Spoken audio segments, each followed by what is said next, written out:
नमस्कार मित्रांनो, कसे आहात सगळे? बरे आहात ना? आज आपण बघूया ठरलं तर मग या मालिकेचा आजचा म्हणजेच 22 ऑक्टोबरचा एपिसोड.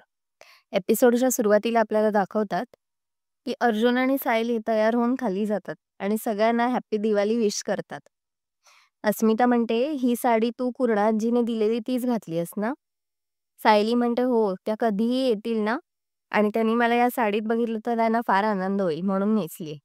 सगळे लगेच फराळायला लागतात. सायली म्हणते, पण आई बाबा कुठे आहेत? कल्पना म्हणते, ते म्हणाले आम्ही सकाळी सकाळी जरा दुकानात जाऊन येतो. इकडे अश्विन हॉस्पिटलला चाललेला असतो. तन्वी म्हणते, अरे तू आत्ता कुठे निघालायस? अश्विन म्हणतो, डॉक्टर्सना सणवार साजरे करत बसता येत नाही, मी लवकर येईन. तेवढ्यात सदाशिव आणि मैनावती येतात ओरडत. मैनावतीचा हात फ्रॅक्चर झालेला असतो. सायलीला हाक मारत ते आत येतात. त्यांना बघून सगळे एकदम शॉकमध्ये जातात.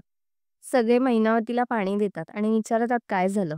सदाशिव म्हणतो, आम्ही दुकानात गेलो होतो आणि दुकानातून बाहेर पडतो तेवढ्यात एक फटफटीवाला आला आणि डायरेक्ट अंगावरच घातली त्याने. मी स्वतःला वाचवलं, पण ही नाही स्वतःला सावरू शकली.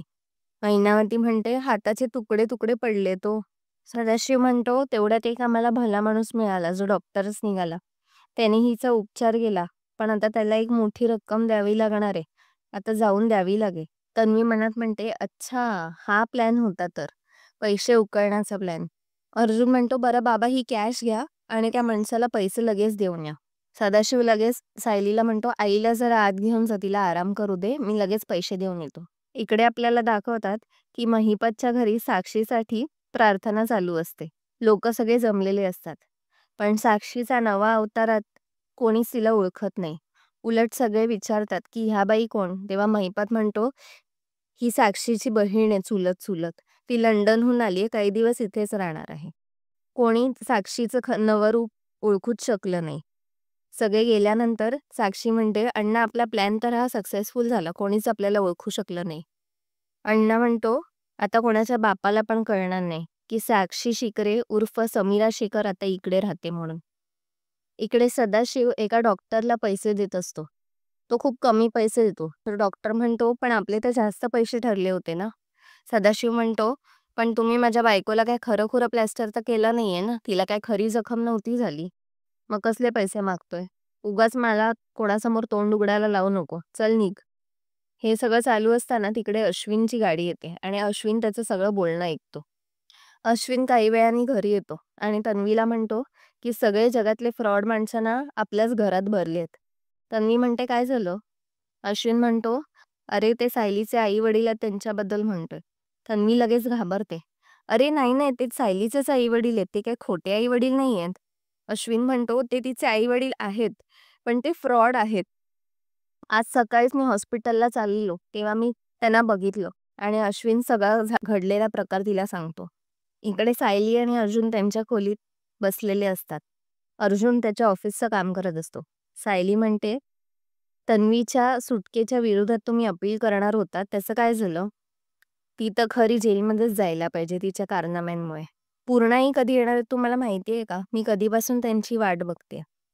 अर्जुन म्हणतो, पूर्णाईचं तर मला नक्की माहित नाहीये, कारण काहीच मला कल्पना नाहीये त्याच्याबद्दल. पण तन्वीच्या सुटकेच्या विरोधात मी नक्कीच प्रयत्न करतोय. काम चालू आहे. इकडे तन्वी म्हणते, अरे सायली पण तसलीच होती, अशा चोऱ्या-माऱ्या करायची आणि पकडली जायची. तिचे आई वडील पण तसलेच निघणार ना.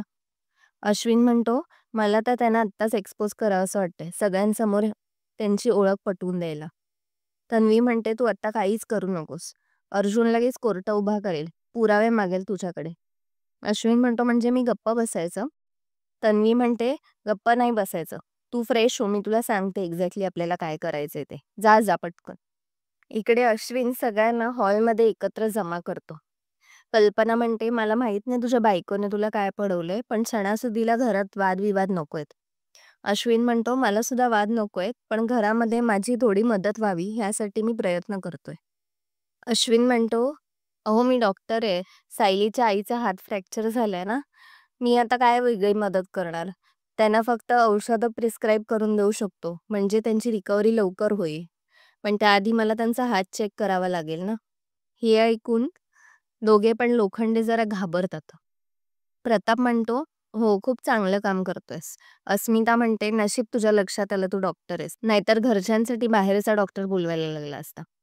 मग सायली मैनावतीला सोफ्यावरती बसवते आणि सांगते, "अश्विन भाऊजी तुम्ही करा चेक." अश्विन मग तिचा हात चेक करतो. तो बऱ्याच ठिकाणी जोरात दाबतो तिचा हात आणि विचारतो, "दुखतंय का?" पण ती नाही म्हणते.